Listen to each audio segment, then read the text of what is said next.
Assalamualaikum teman-teman. Seperti biasa sebelum mulai Mimin mendoakan semoga teman-teman semua selalu dalam keadaan sehat walafiat. Oke, kali ini kita akan melanjutkan Martial Master versi novel bagian 366. Bagi yang baru bergabung, selamat bergabung. Dan bagi yang belum subscribe, subscribe dulu lah agar Mimin tambah semangat lagi nih bikin videonya. Oke, kalau sudah kita langsung masuk ke isi ceritanya.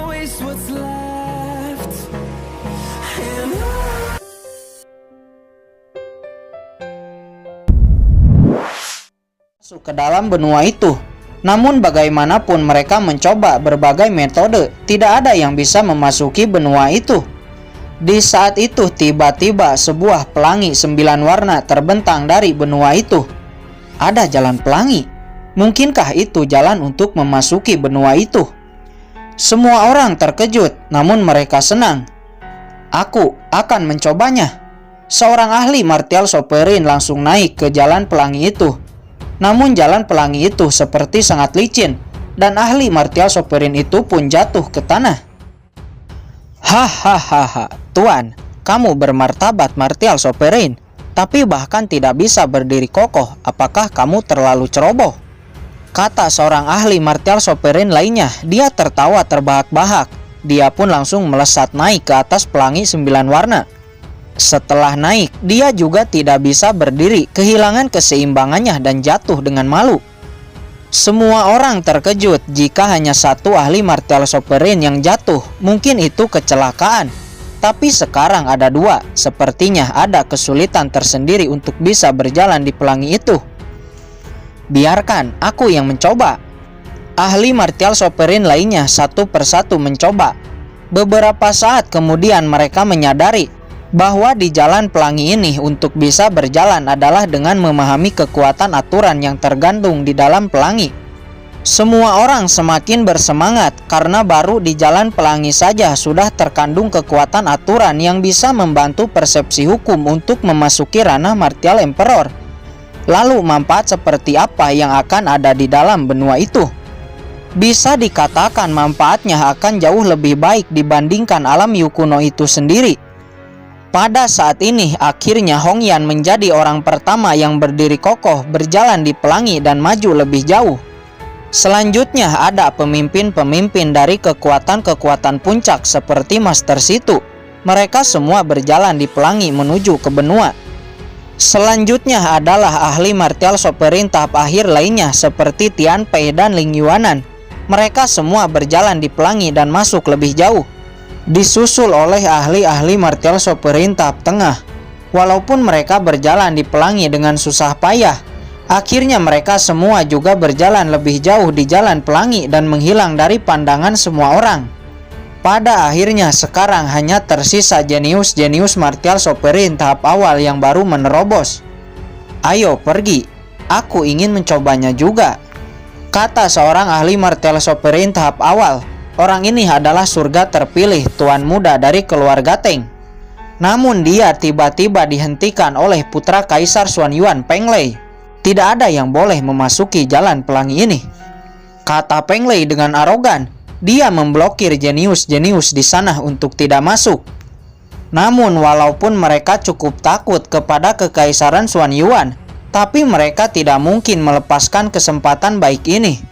Benar saja, tuan muda keluarga Teng yang bernama Fujigawa langsung marah. Akhirnya dia langsung melayangkan serangan. Seorang pemuda dari kekaisaran Xuanyuan yang bernama Zhu Tian langsung bergerak, memblokir serangan Fujigawa.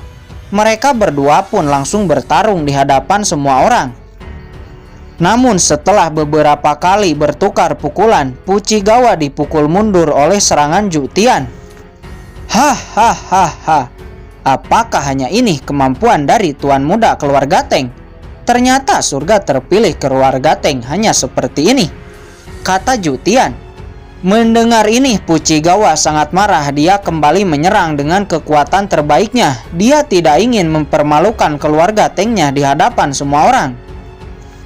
Di sisi lain, Qin Chen sedang menunggu Yu Qiansu.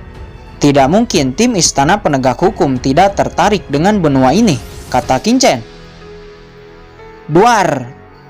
Tiba-tiba suara tabrakan kekuatan bergelegar. Pemenang dari pertarungan Fujigawa dan Jutian telah diputuskan.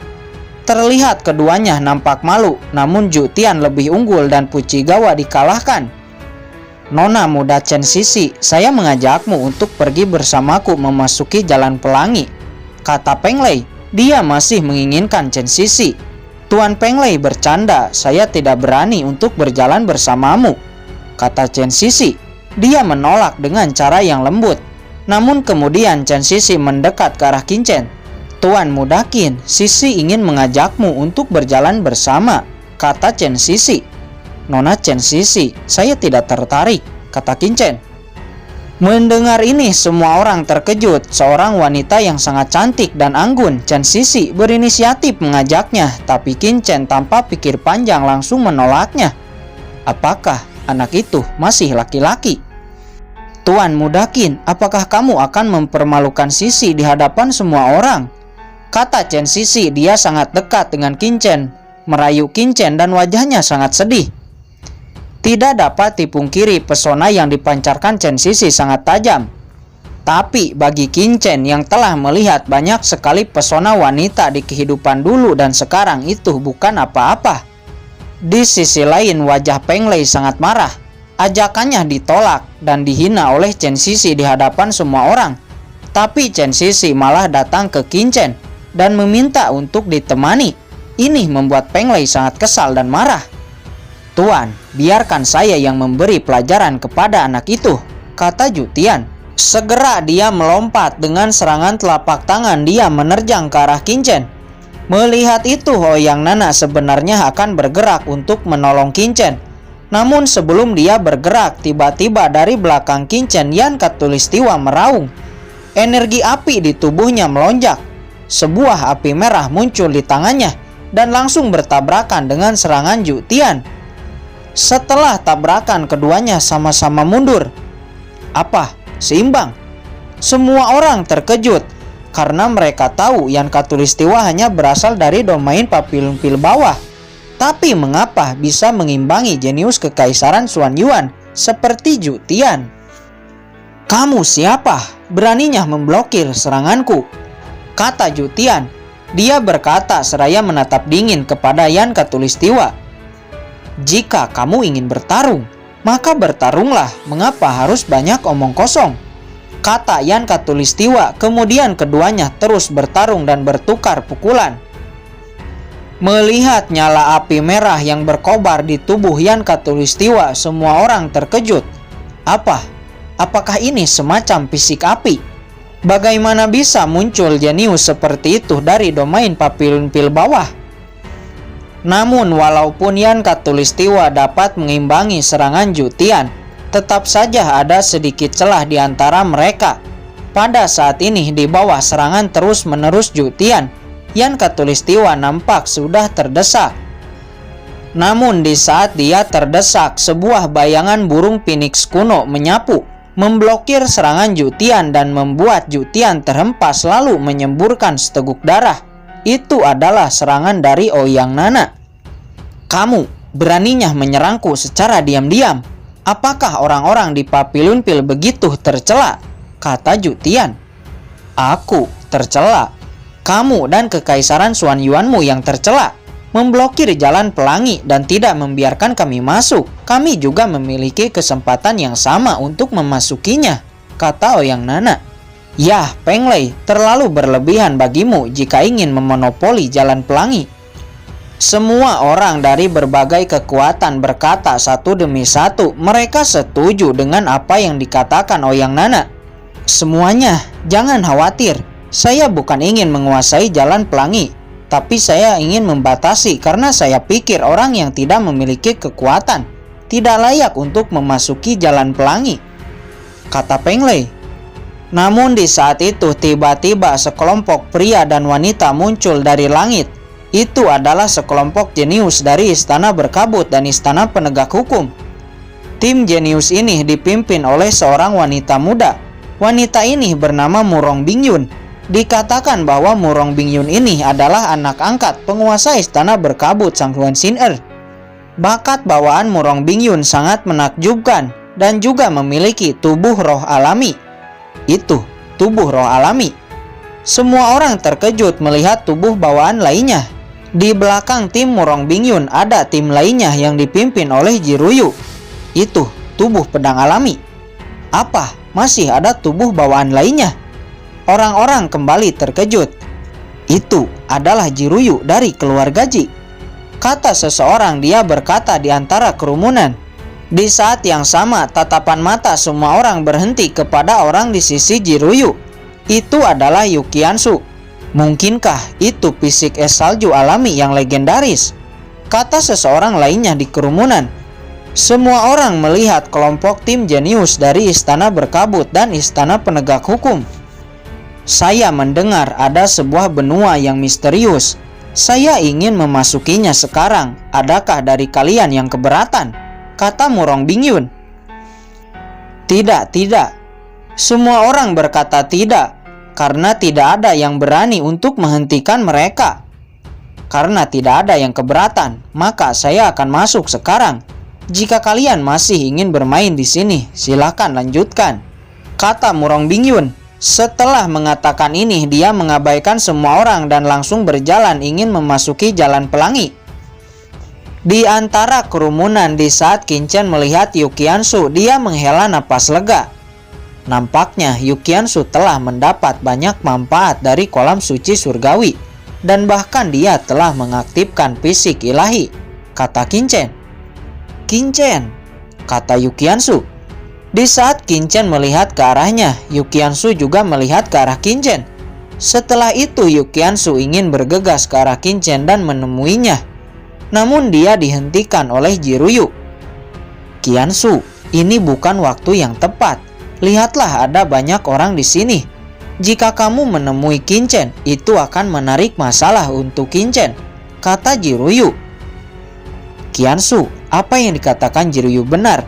Ikutilah tim Istana Penegak Hukum, dan ketika di dalam benua, aku akan mencarimu, kata transmisi suara Qinchen. Mendengar ini, Yukiansu menganggukkan kepalanya. Baginya melihat Qinchen lagi saja dia sudah sangat bahagia. Adapun untuk berkumpul itu bisa nanti. Di saat melihat Yukiansu yang menatap Qinchen dengan tersenyum, semua orang di sana terkejut. Tidak mungkin, dia hanya paria dari domain Papillon Pil bawah, dan gadis itu bagaikan seorang dewi di Istana Penegak Hukum. Tidak mungkin mereka berdua memiliki hubungan. Di sisi lain, Yukiansu melihat Chen Sisi berdiri di dekat Qinchen.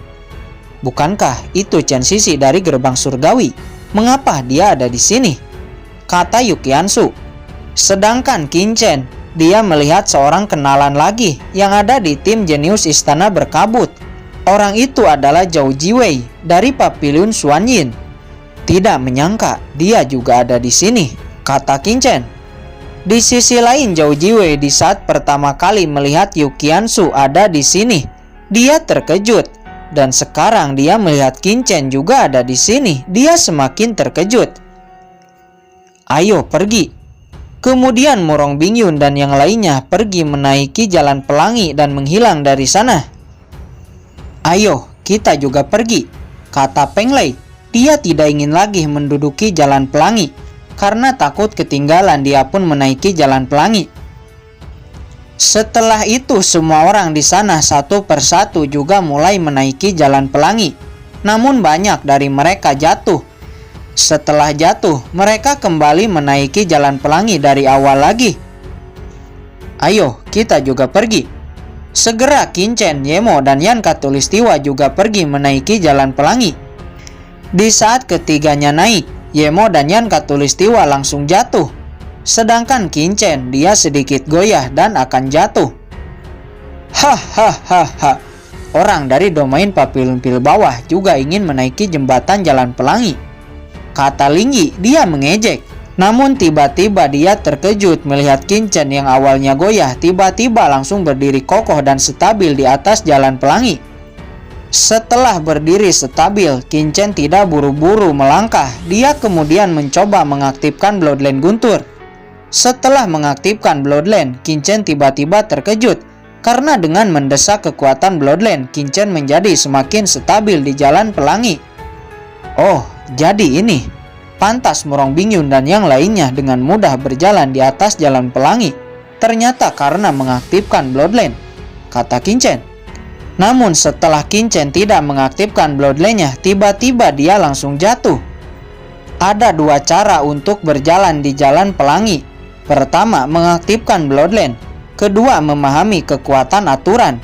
Di sini Qingchen memilih cara kedua, yaitu memahami kekuatan aturan, agar persepsinya tentang hukum semakin jelas dan di masa depan kesempatannya untuk menerobos ranah Martial Emperor semakin terbuka lebar.